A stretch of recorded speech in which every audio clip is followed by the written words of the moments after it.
Githongori is one of the most beautiful places nishai visit in my quest to visit every single town in Kenya.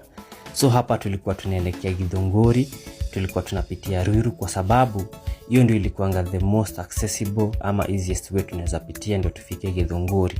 Lakini sikujua ni mbali hivyo, but it was worth it. Hebu angalia hiyo nature. This place is so beautiful.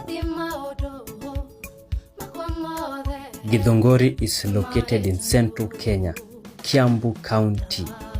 Majority ya population huku ni the ethnic Kikuyu people.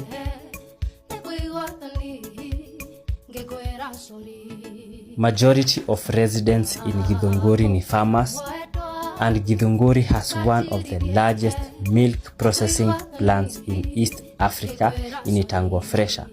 So after kuzunguka for like an hour, finally tulifika Githongori town. This place is so quiet. Alafu tena nakwambia weather iko perfect, especially na hii heat wave. Acha tu. Yani tulikuwa tunajienjoy sana.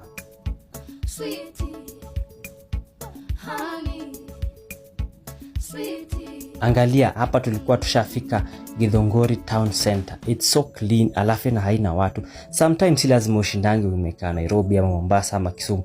Kuja places kama hizi we experience a different kind of vibe. If you want to see the full video of my Githongori, to see more of these interior towns, hizi towns ziko ushago, hizo zimejificha ficha, comment down below kama mnataka kusi more of this ama kama mnataka nikuje mtaa yako. So hapa tulikuwa tunazunguka kidogo tukionyesha mtaa, alafu tukaamua kuenda tuwapeleke Githongori interior. Hivi ndio inakaa huko ndani, sio hapo tu center peke yake. So Githongori town is so developed. Ukiangalia tu vile inakaa, iko na very huge apartments. Kama unataka kurent, weather iko perfect.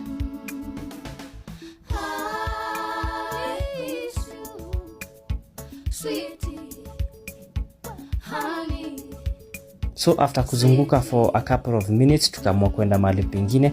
Hapa ninaonyesha na mkono.